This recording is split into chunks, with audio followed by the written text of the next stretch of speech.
Yo, this episode might get us canceled, man.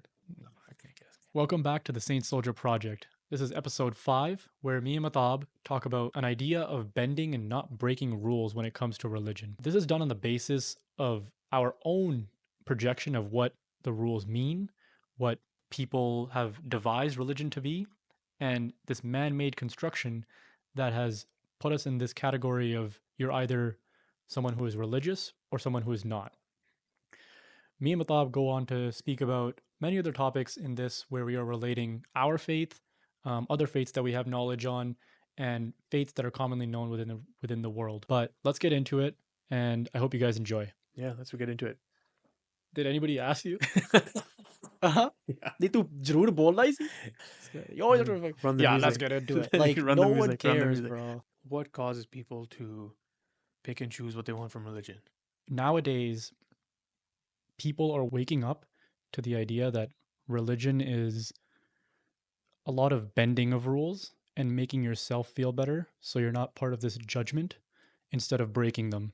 And whatever makes you feel comfortable that you are righteous um, allows you to go forward and not kind of step on the toes of religion or But people will make themselves feel better with it by being like, nah, but I go to the temple every Sunday and I don't do something so extreme like I don't cut my hair, for instance. The conversation is like, if you're not 100% religious, is it even worth being somewhere in the middle, or might as well just like screw everything and just Right. go all the way to zero? Right. Obviously, we know the answer is it is worth it because it's all like a journey. And The percentage between 0 and 100 gives you the idea that you're walking towards something righteous, right? Because I think you need to kind of understand that what scripture is, right? It's a book of laws by some degree, right? Whether you like it or not, it's a rule book. it's a rule book, Yeah. but like I don't, again, not to discourage or to offend anybody's religion, it is a way of life to live that is in some way to do good and not evil, some way of being righteous. So that's out there, regardless of whether it's the Quran or it's the Guru Granth Sahib or it's the Bible. Like all of these are written and brought to us to live a righteous way of living. So that's clear and on the table. Now, those people who are like, let's say, woke, who are like, I don't want to follow any of this or I don't want to follow a path of religion, it's coming from perhaps just a rejection that religion points to their God. And I think that's a topic on its own, but that's where I personally feel I don't agree with that a certain text points to a certain God. Or if you do this, this, and this, that these will enter you into the realm of the God that Jesus has told us about. Or if you do this, this, and this, that this is the God that Muhammad has pointed us to, right? Or the gurus have pointed us to. Across the board of religious texts, you see a common theme, which is to be a good person and to live a life of purpose. And having said that, it doesn't really matter if you're following every single rule because we have this thing like the Satguru, right? Like the perfect guru, right? Only the guru can be perfect. Yeah. Only the prophet can be perfect. Only the Messiah can be perfect.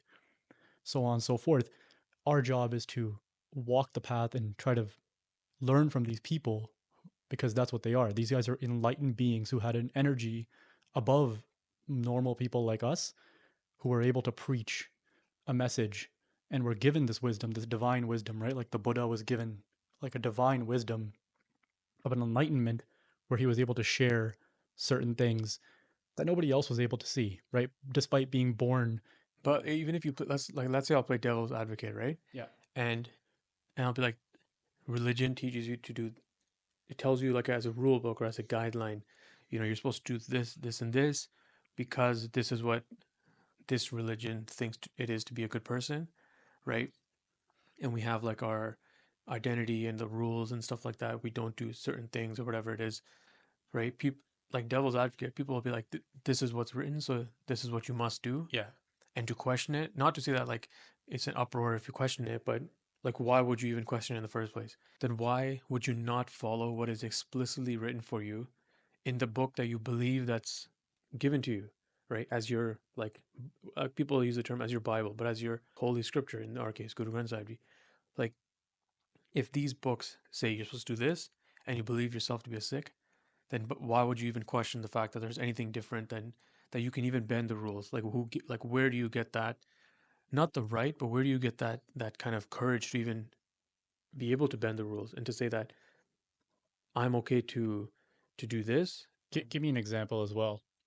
All right, let's see. Like people who say like I'm on the path to wisdom or guidance or whatever, Okay. right? And I'll use ourselves as an example. Like sometimes we'll call bullshit on ourselves, right? On this topic. Yeah, you have Because to. we have to, exactly, because we'll be like we don't drink, right? We used to drink, and if we do, like, yeah, we're not alcoholics, or we're not like our health is not bad because of alcohol. But it says in the text that in like text, or not in the Guru Granth Sahib specifically, but it is very well known and accepted that It's written in the you Guru don't Granth drink. Sahib as well. Yeah. Exactly. You don't drink, you don't smoke, Yeah. adultery, all that stuff, right? Intoxication is Exactly. yeah. Adultery, cheating, like any of that stuff, Right. right? It's totally, totally banned. Right. And for somebody to do it and be like, yeah, but I'm on the path, right? And like maybe one day I'll quit, Sure. right? Like I playing devil's advocate in this just conversation, like I you can say that straight up, like, yo, that's kind of just like a cop out. You know what I Okay. mean? Like if you wanted to, and if you again, if it comes back to the same thing, if you identify yourself as a Sikh, or if you identify yourself as a Muslim, and you start eating pork, right? And you're like, yo, but like I'm on the path, like I'll quit one day, and it's like, why not today? Or why did you even Yeah. begin Or this? Or maybe what? not even on the path, but you're saying that I eat, like the example, I eat pork, but I do XYZ that is correct, and that excuses my inability to stop eating pork because Not even that. No, not that. Because like we all do that, and we all know it's BS, right? At the end of the day, like okay. we all say to ourselves, Okay, yeah, but fine. They like, eat pork, but they smoke, right? This is a common thing I've seen. Or they eat pork and they do a lot of other things that perhaps are not supposed to be done. Or without even talking about somebody else's religion, but ours, where you have Sikhs who wear the turban, don't cut a single, you know, follicle of hair yeah, off, but they're drinking and they're smoking and doing God knows other things, right? yeah, like So the things top like that, like level kind of things. where Yeah, is the hierarchy of which rules you can break in a sense like that? Like yeah, rules that are um, so difficult to follow because of lifestyle now, we're allowed to break. Is that what you're basically getting kind at? of. But even lifestyle, like it's all at the end of the day, if you really think about it, it all is an excuse, right? Because there are people who choose not to do these things. Yeah. Like a movie came out, I was telling you about, it's called Ocean of Pearls. I was invited to the premiere. This is a long time ago. It's a really good one. It's about this doctor, sick doctor, who has like bug, full beard and everything. And he goes to, I think it was New York at that time. And this is like early, I think it was set in like early 2000s or whatever. But doctors had this problem. Maybe not so much now, but they had this problem before, especially sick doctors, because of the beard and like hair and stuff falling off, right? Yeah. When you're doing surgery. So this very high level doctor in the movie, board said, okay, yo, you have to cut your hair, otherwise you can't practice. So he's fighting this battle in the inside, and he cuts his hair in the movie, and then he goes and shows his dad. Long story short, dad, Oh, I think I've seen this movie. yeah, dad knew It's the whole old time. movie. Yeah, they're kind of old Yeah. now. Yeah, dad knew the whole time, and at the end of it, he grows it back, Yeah. right? But there are doctors now, high level doctors, who have a full turban, don't cut a single hair, still practice, and they fought the system in this like medical industry, and they've won, right? Like I'm in architecture, construction guys, right? Yeah. The hard hats and Construction stuff. has a huge problem with the hard hats, right? So if you wear like not even a smaller pug like we do, but the proper larger pug, or even a Dumala, big one, right? You can't physically wear a hard hat. Right. The Vancouver motorcycle guys, Yeah. right? Again, like Thousands of we can have so examples. many examples, but Yeah. these guys have accepted that we're not gonna make these changes due to lifestyle, right? And they're gonna go with it. But then people like us, all right, obviously, right, and then millions of other people tailor their lifestyle around to religion. Yeah. So I think that's almost like what this topic, maybe even the Yeah. title of this thing is like, lifestyle and religion. Can they even mix up? And the other thing is, it depends on what type of family or lifestyle you grew up in, right? Our our family and like the cousins and surrounding people we have are not full, as we call it in Sikhi, is Amritari, which is like baptized, right? Yeah. They're not baptized. So we never grew up like that. We've never grown up praying 5 times a day. We always had like meat or chicken for dinner. Right. Alcohol was in the house, like things like that. So that was our, Norm. it's norm. It's what we knew, right? And obviously, when we got older, we realized, okay, this is not allowed. But what we've done forever. So this is just what we're going to do forever. People make changes, but we may be pushed in some aspects and we took back in some aspects as well. But again, we have a choice and we make that choice every day. But then it comes down to when people are like, yo, like, again, now we'll go into a specific example where it's like, we don't cut our hair, but we line up our beards, right? We don't drink alcohol very, very rarely, like maybe once a month, if that, right? And we go to the Gurdwara every Sunday. So it's like it's like I have this almost like it's like almost like a joke. Where basically like if I line up my beard, I'm down 5 points, right? Yeah. And if I don't cut my hair, I'm up 5 points. And if I don't drink, I'm up 5 more points, Right. Yeah, yeah. right? So it's like who is grading this kind of thing? We're doing it ourselves. We have created God as this judgmental figure, right? And I'd like to say, issue with that is I've always said this, and I think the more people who understand this, the better we will be in this world, is that God is not a person. Yeah. I think we have humanized God, and we have made God in our own image, which it's not supposed to be. It's supposed to be the other way, that God has made us in his image, which is nature and the universe, and a life force of energy. So I think we have it twisted, and I think this is what the greats, especially Nietzsche, remarks as God is dead. Right? We've killed God because we've created him into this like finger pointing judgment piece where it's like you can't do this and you can't do that. Well, religions have straight up created God as like a figure. Of course, right? Which is forbidden in our text. It's looked down upon in a lot of other texts, but it exists today, right? Where we have God in stone form and God in pictures. Like it's not. I don't blame us because we need as humans something to look at. Right. Especially when we were kids, it helps us to see something or someone to be like, okay, this is what God. Yeah. Like we know this is God. Yeah. This is what I think has set off the wrong tone right from the beginning. That God is this finger pointing, white bearded man sitting in the clouds, judging us, Yeah. right? That you can't do this and you can't do that, and you must just pray to me. And if you don't, if you don't pray to me 5 times a day, I'm going to be upset. Like, That's what they say, fear of God. right? Yeah. And it's, why would he be upset? Why would upset be an emotion that God can feel, right? It doesn't exist. Upset is a human emotion. Anger is a human emotion. We cannot annotate or describes these things to an internal form. Mm-hmm.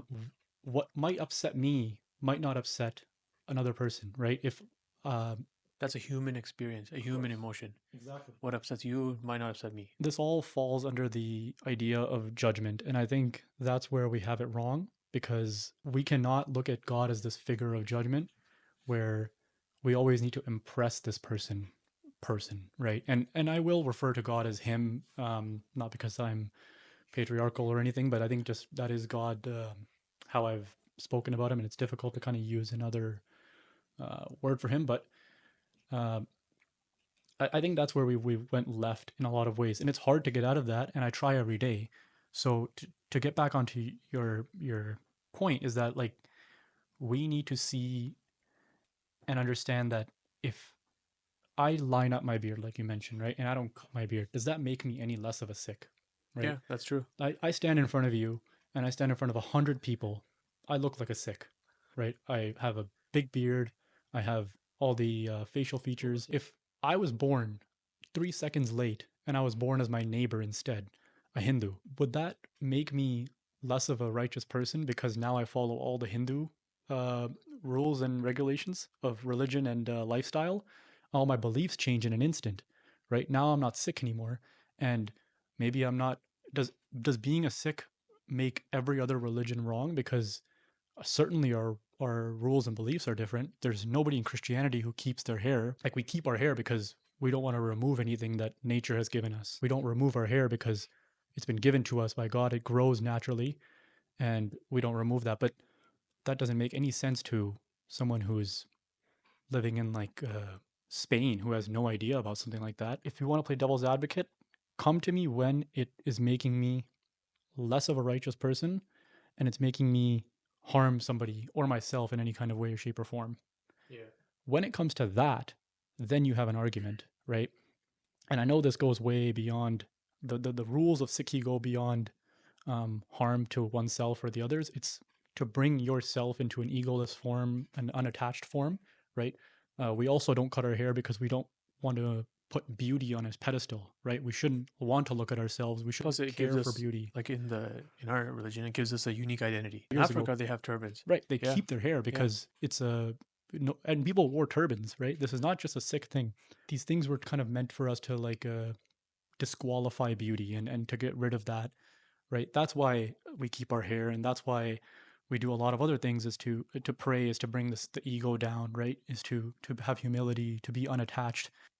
These things feed in because as soon as I start lining up my beard, I start looking in the mirror more, right? Or I start taking more pictures, I start admiring beauty. The point is, I am bending the rules there. Admittedly, I am, yeah. right? We I'm all are. bending the rules because I think I'm like, oh, I'm not cutting my hair, I'm not going clean shaven. I still look like a Sikh, but does it hurt anybody to maybe just line up my beard and have it look fresh? Like I've always argued that nobody bats an eye when a woman shaves her legs in Sikhi, Yeah. or if a woman waxes her hair, but if a man wants to line up his beard or if a man wants to do XYZ, that's when the rules are being broken. I was like, whoa, But that's just become like accepted to be okay. it's Like, become yeah, accepted. yeah, like that's fine. Like I don't even know. Women for how many years have, I guess, like, done their eyebrows. Simple as that, right?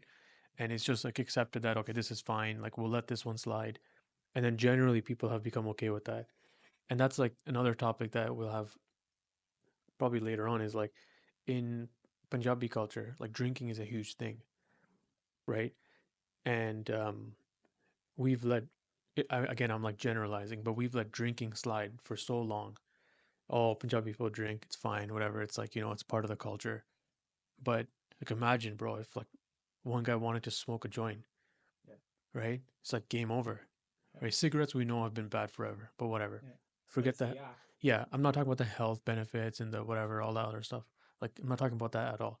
Just that act, like you said, just the act of pouring up a drink, which we've done for so long, like Punjabis in the culture, right? Obviously not, the religion doesn't allow it. We're not even talking about that. But in the culture, we've okayed drinking for so long because like back in the day in India, they would do it after a long day because it relaxes you or whatever, right? Right.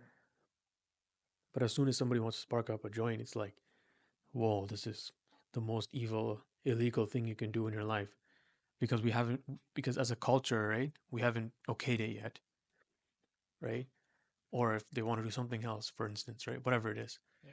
like we've okayed certain things like women shaving their body or drinking or whatever, right? I don't even know. Like music is another thing, right? The reason why music is so frowned upon in Sikhi is because music generally has always talked about like drinking, partying, women, things like that, right? But again, like if somebody was to come up to you like a Sikh guy and be like, "Yo, don't listen to music," he'd be like, "Yo, are you crazy? Like Yeah. it's just music." Yeah. Right? So then you have this like form of like 100% purity, and then you have everything behind that. But I think the point that we've went over and we wanted to bring to the table is that, are we missing the meaning, right?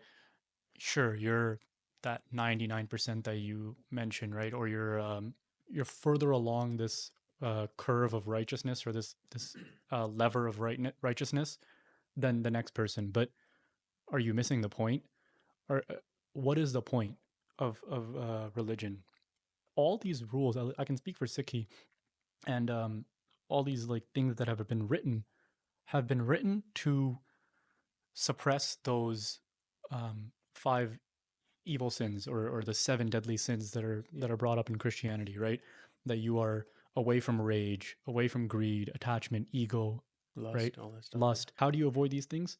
Well, you don't gamble, so you don't have greed, right? For example, or you don't bat an eye at another woman, so you don't have lust. You can avoid lust by avoiding what brings you there in the first place, Yeah, you're not feeding the lust right? or feeding the greed or whatever else it is.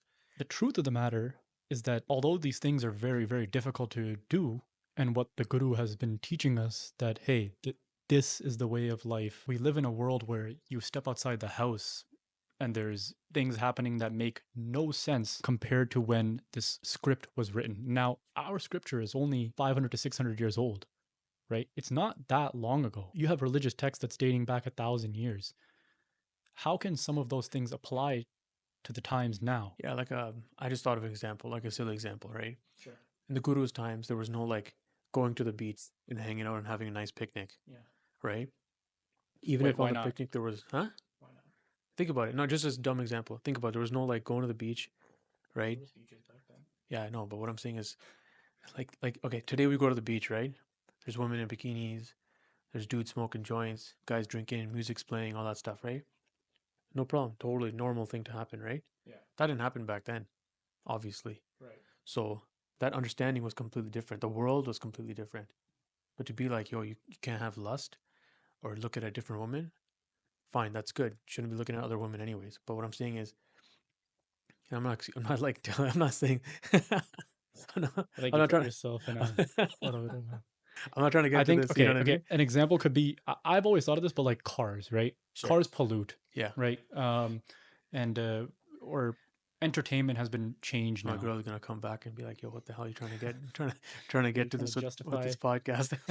no, but there's a lot of things that occur in today's everyday routine, which I'm not saying are okayed, right? That's how you go down a slippery slope of darkness, right? And you just start okaying a bunch of things. But I think you need to have a relative understanding of how you can extract what is written in that scripture or that text and apply it to your day and life now. What the problem is people are taking that as a book of laws and bringing it to the world now. Well, what did you do before that text was written? Because certainly humans existed before the Bible existed. Yeah. Certainly humans existed before the Quran was written. Were all those people living in sin? Well, I mean, religion was created. Like our religion was created out of Hinduism. Sorry? Our religion. Well, I'd be careful with that. Like, I mean, it's derived from like Hinduism and Buddhism to some Okay, degree. sorry, not okay. Our religion was not created out of Hinduism. It Right. was like Guru Nanak Dev Ji was a Hindu, Yeah, right? without a doubt. Yeah. That's what I meant to say. Yeah, Like without a doubt. our first guru was born a Hindu, Yeah. right? Like straight up, and he created him and everyone else created another religion out of it. I mean, Guru Nanak Dev Ji says before becoming a Sikh, before becoming a Muslim, before becoming a Hindu, become a human first. And that only emphasizes the point I was making, or rather, I am emphasizing his point, which is that who were these people and what were you before your text was written, right? Because humans can be dated back to 10,000 years ago. And let's take civilized humans, right? Even like let's take humans in the Egyptian times or something like that, who praised gods that are now mythical. Were those people all living in sin according to the Christian ways? Were those people all living in sin according to our ways? How can they follow rules that weren't written or acknowledged by the common people yet? I think what I've always told my dad this, and I've always told anybody who I can come across, and it's very, very difficult to do, but you need to live a life that is undisputable by the laws of human nature, or rather, only nature can be followed completely, which is undisputable. What exists that is beyond um, just the understanding of what we have? So, ik onkar, right, which is the first letter in the entire Guru Granth Sahib. This is undisputable, right? This is why I guess the text starts with this. It's a matter of fact, and I guess I should explain this. It's a three-part word, which resolves from ik, meaning one, ong, meaning the eternal sound or the energy that vibrates the entire universe, and onkar, which means the expansion on which the sound expanded through, right? This exists and is undisputable beyond any religious text, what a human has said, what a king has said, or what anybody has written or prophet has came to make claim of.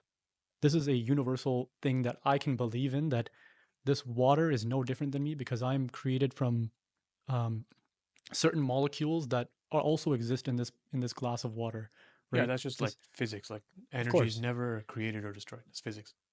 and this is what comes and connects that point of if we're bending rules, everyone is bending rules to somebody else's belief. What you need to follow is something that is undisputable.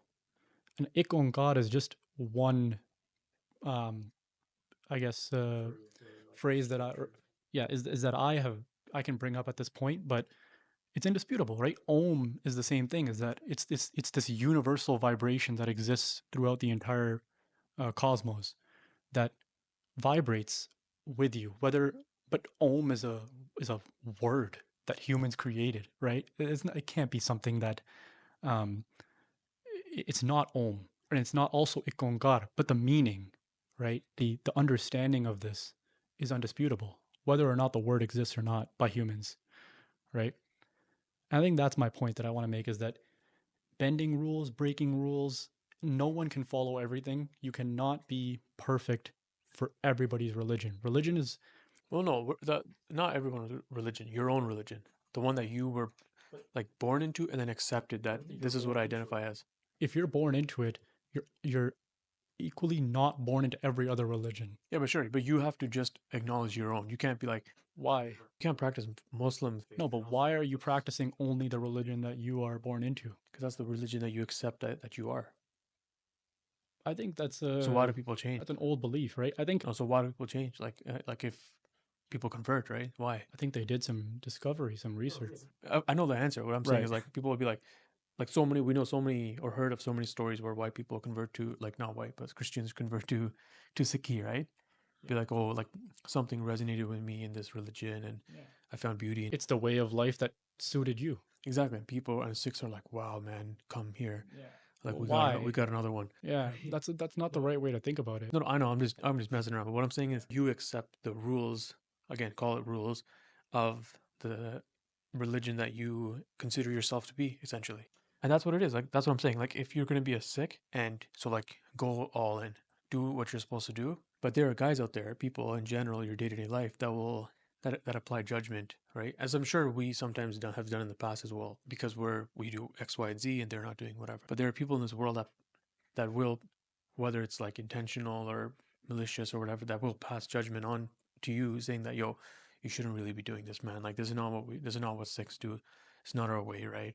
And technically speaking, they are correct, right? But I'll only consider it from somebody who's like 100% in. If you're gonna say you're Sikh and you're gonna practice 100%, then at least you're doing your 100% effort. Right? I know I'm not doing my 100% effort. Right? You know you're not doing 100% effort. Right? Whether we've accepted that or we have not, we know that we're doing sin or we're not 100% in it. We know we're good people, right? We don't cheat, lie, steal, all that stuff, right? But when it comes to the religion and the rules that we're supposed to follow, that's told to us by our parents and by the book and by when we go to temple and stuff like that, right? We don't follow all of them. You have this story about this guy you met at the gym.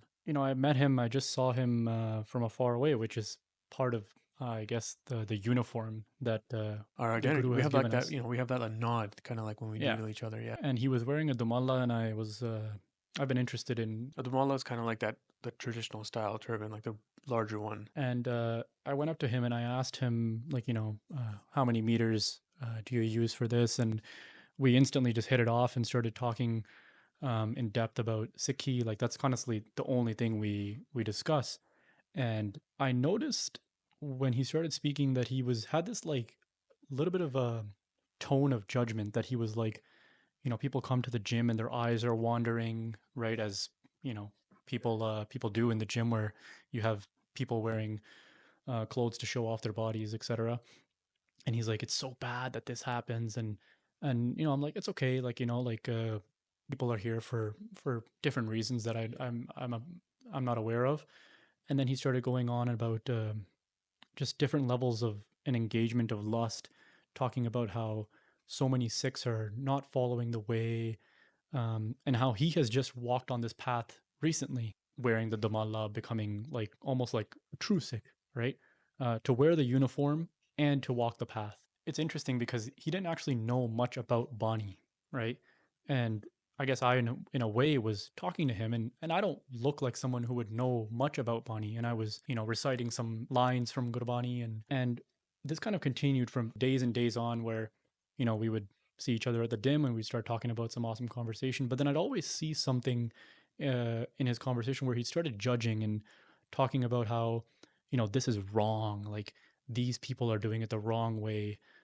Even if he's talking about Sikhs or non-Sikhs, he's talking about how these guys are headed down the wrong path. And I told him, I'm like, and I had to put my foot down because although he was a very nice person, and still think he's an amazing person, I was like, dude, we can't do that because if you have just started walking down this path of righteousness, you have to worry only about yourself.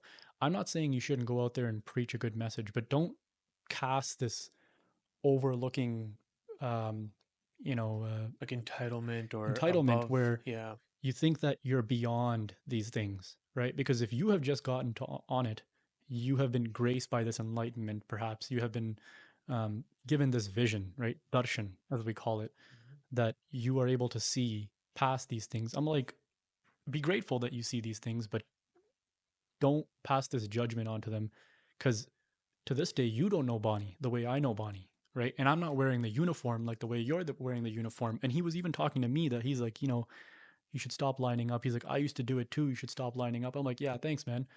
And I agree with him, right? One day I hope to walk further down this path.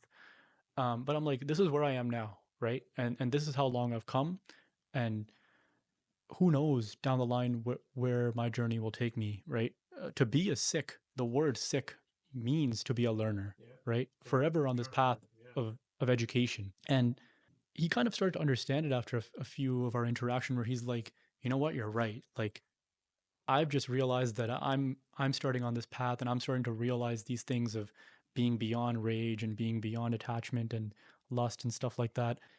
Um, I shouldn't be judging people for the actions that they have done and maybe haven't realized yet, or maybe I don't even know what life they're leaving or leading, right? Uh, and so I think that was an awesome interaction that I have. I still talk to him to this day. This one is going to be a little bit of a. You really have to pay attention to what I'm saying to grasp what I want you to take from this. So don't take it for the offending words that I might bring out or anybody that's watching. But I've always looked at this idea of our first guru, right? For those who know the story and for those who don't, it was said that when our first guru was Guru Nanak Dev Ji was learning and going to school and basically going through his childhood, that he was a very mischievous kid. And he went to class first, and instead of following all the rules, he started questioning the teacher that if ik is the first letter or if one is the first number, what comes before this, right? And he was sent home with like essentially a complaint to his parents that your son is being rebellious. Your son is being. It's disrespectful to talk about our gurus in such a fashion, but this is the reality. These are stories that are shared to our youth. We always imagine that our gurus were the perfect guru, right? The Satguru, but they had to walk down the path too. Guru Nanak wasn't just born as He wasn't like a white bearded guy from the beginning. Yeah, yeah. He was like a kid, a teenager. He was an adult. Yeah. people forget that there's a child Guru Nanak, right? And there's a teenage Guru Nanak going through all the things that a teenager must go through. He was human, right? Despite what anybody wants to say, all of our gurus were human beings. All the prophets, right? Jesus was a human being that existed and went through every one of these stages, and must have done things to upset his parents, must have done things that were rebellious. Like Guru Nanak Dev Ji left his home to go on a pilgrimage that was like over 20,000 kilometers. Isn't he like the second most traveled man in the world or something like that? One of the most traveled people in the entire world, going from regions of like the Mecca, Afghanistan to Europe, apparently. Yeah. Yeah. People say there's records of him in the Vatican. and so I don't think his parents were like, yeah, Guru Nanak or Nanak, go travel the world and live as a nomad with your two companions as best friends. This wasn't taken by some kind of pleasure. I think people forget that Guru Nanak Dev Ji walked this path literally and preached his message. That's what Guru Nanak. That's all he did. They're called udasis. Yeah. He was a messenger. He was a messenger, and he walked as much as he could and preached these stories in beautiful examples and metaphors and analogies to kings around, and people would recognize when he came Yeah. that To whoever would listen. to whoever would listen. It's not very very different than what like yogis do. Yeah. Right? They learn everything in their hometown or whatever it is, and then they get sent out to the Western world. That's how yoga came to Canada and North America to talk to and teach anybody who would listen. So he'd sit down, meditate for hours, and whoever would be willing to join or was interested in learning, they just straight up they joined these gurus, Guru Nanak Dev Ji in this instance, because these guys must have had this aura or this energy, right? That was like way beyond any plane or dimension that we can even think about, right? Or even like comprehend, right? And they were like magical people. So they just it's like you meet people who have this energy to them and you're drawn to them. I can only imagine what it was like. These people weren't just out of the womb like this. And that's what I want to emphasize is that we are so used to like imagining our prophets and our gurus as like this being who had a halo on him, right? We see this picture of like a halo on the gurus and they're just walking around with a halo. No, these people were probably Like they were clean, pure, all it's recounted that Guru Nanak Dev Ji actually used to wear a very, very messy and loose turban, right? And rugged clothes too.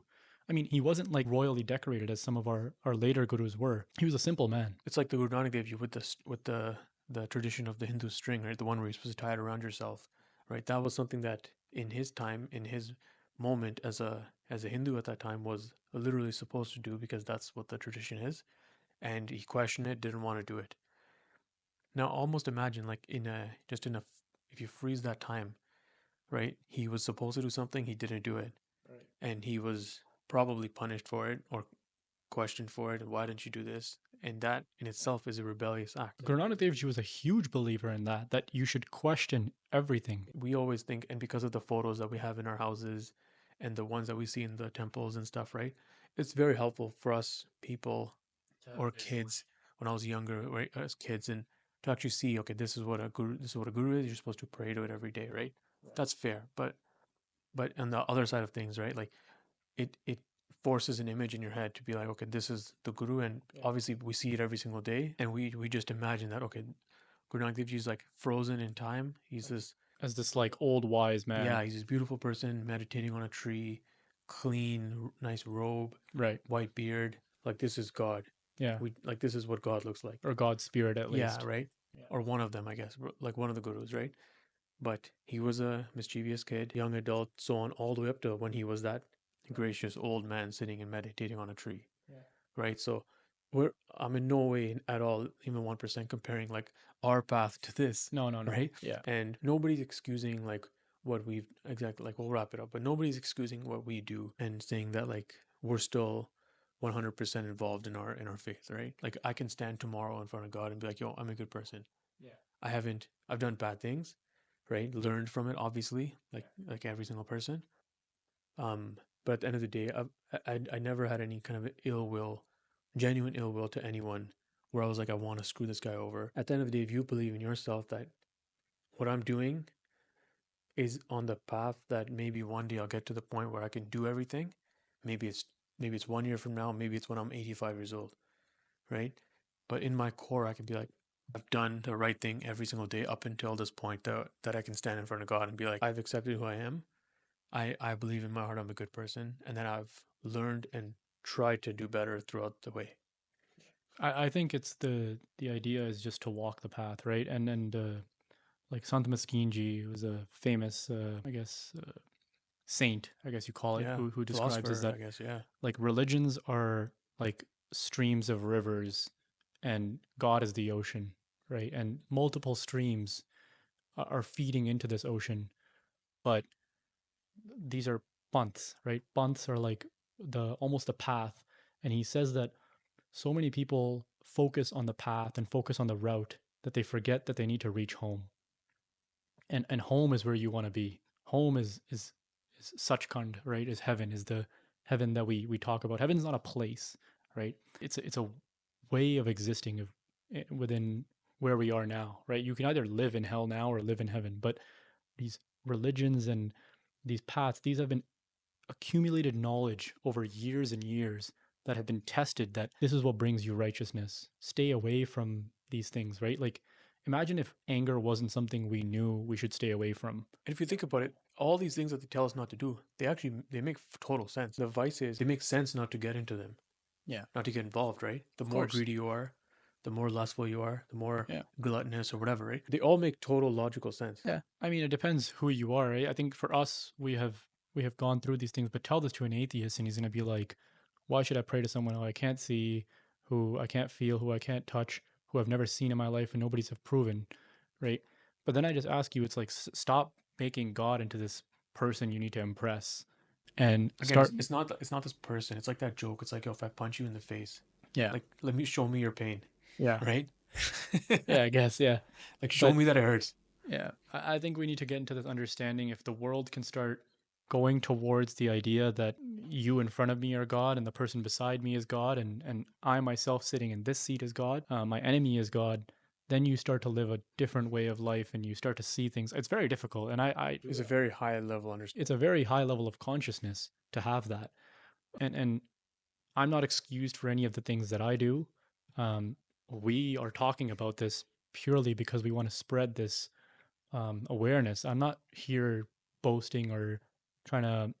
Yeah, we're the furthest thing from like Yeah. someone who wants to think that we're better than somebody else because I'm not putting my lottery ticket into God's pile by doing this. Like I live my life. If you go to my bookshelf, I have every single religious text from the Gita to the Quran to the Guru Granth Sahib to the Bible, right? And I've made my efforts in reading all of them. It has allowed me to understand what are these people saying, right? What are we trying to get to, and what is the purpose? Because not cutting my hair or drinking or not drinking is not gonna give you this access to heaven, the key that everybody's looking for. Like, it's not a checklist. no, and people are treating it like that, and people are treating it in a way where like God has become this father figure, which I get that that's supposed to be taken into account with your actions, but not literally that your father is going to banish you or not. Because then there's this sense of fear.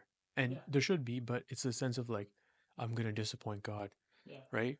Where in reality, if you believe in God and this idea of God, like God again, he knows what you're gonna do. He knows maybe when you're gonna fix yourself, right? But there's no disappointing in God.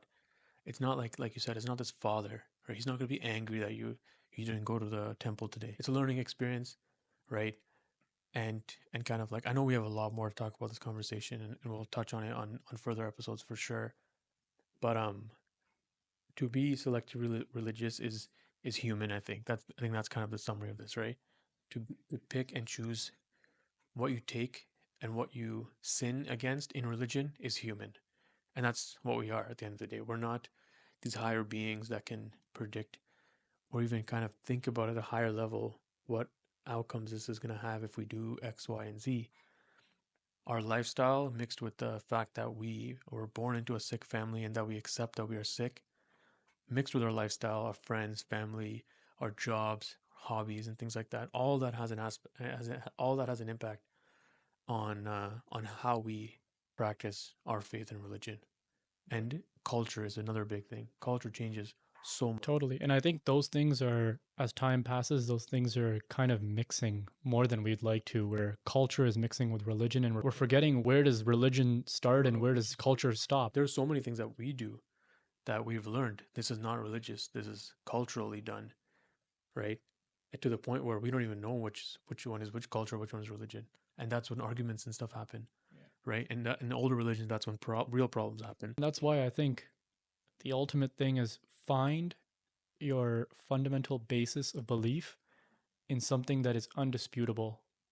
And the example that I gave today was ik onkar, but to somebody else that can mean something else, right? In my idea, there's a reason why our scripture started with that, because everything else, all 1430 pages, explain what this means, right? Yeah, we both have matching tattoos. It's interesting actually why we have this, because Yeah, this is a pretty amazing story. so my birthday lands on the 14th and Matab's lands on the 30th. And one day, I think it was like while having a long religious ceremony at our house, um, I realized that there was 1430 pages, and we've always used this number in our house where Anything you want to do. it's just like an easy pin Yeah. code that we used. I think it was like my first debit pin or something like that. Yeah. And Not it's anymore. my garage code. It's my phone password if anybody wants to get in. I don't care. We've always used that number, and I was like, what a beautiful thing that me and my brother get together and talk about Sakip. You know, we talk about the right things, and we head towards the right path in this way, and at least I think so. And we both get, you know, a little tattoo Yeah, seriously. like that, and Very then cool. almost on the other side, I got this in Hawaii. But yeah, I think that that kind of brings this episode together. I think I encourage everyone to, if you can, don't take this the wrong way, but try to read others religious texts. I've done this and I found it extremely helpful. Even if it's not text, that's a very big commitment, right? Yeah. These religious texts are huge. Just just look into it, right? Yeah. Look into what the Muslim faith does or where they get things. Look into where Sikhi. Again, we're biased, even if we say we're not going to be, right? Christianity is like the most popular religion in the world, so everybody knows everything about it. But just be curious. And that's what our gurus have preached. And in Gurbani itself, it's been written that we talk about other religions, right? Kateba, we talk about the Islamic text, we talk about Isai, right? Jesus, and that you should read. Do not take this text for what it is. Read every other text, and then come back to this and believe in it. You if you're satisfied with it, it's written, Yeah. right? It will only give you a more perspective. No, Sikhi has never preached the idea of come to my religion and take a look. It's had four doors open. Anybody in the world of any race, color, or culture can enter a gurdwara, a place of worship. And The first brick in our holiest of holiest places, Golden Temple in Amritsar, the first brick was laid by a Muslim. yeah, I mean, in our religious text, there's buckets and prophets of multiple accounts. And like you said, Golden Temple has four doors for all entrances for any single faith, religion, doesn't matter. Right? If you really want to take it, there's like uh, 6 gurus that have written in it, and that amongst has an enormous amount of prophets whose accounts have been taken um, and written into, and it's a beautiful thing. And I think that that inclusivity is what brings this conversation here today. Is that our religion has preached to not go out there and take your religion for Face value. but we do that, and it's telling us not to, right? We have come here as humans, be a human first, and learn a righteous way of life and lead that, right? There's you are not just a Sikh if you wear the uniform, right? You can be that is an Amritari Sikh. You can be a Sajdani Sikh, which is just a Sikh who is still learning and on the path. Which is what we are. Right. Yeah. Like technically speaking, we are Sajdani. Anyways, that was awesome.